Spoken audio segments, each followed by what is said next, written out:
Congratulations, you have an opportunity to do a media interview. Now, you may be thinking, it's the last thing I want to do.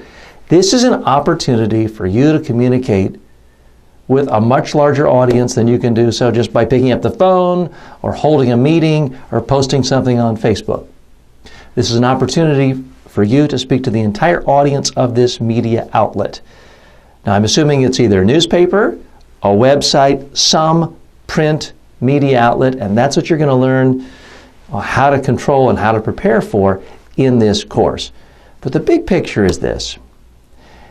You've got to go into the interview confident that you have a good message, that you're a good messenger, that you know what you're talking about, and that this is easy. If a reporter asks you something you don't know, it's okay to say, I don't know. If they ask you a hypothetical question, you don't have to guess about something you don't know. This isn't hard. This isn't nearly as hard as a grueling exam in graduate school. This is not something where you're going to be graded on whether you get all the answers right.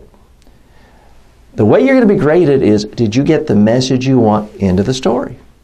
Did you get the exact quotes that you want into that newspaper or into that web page? That's the standard.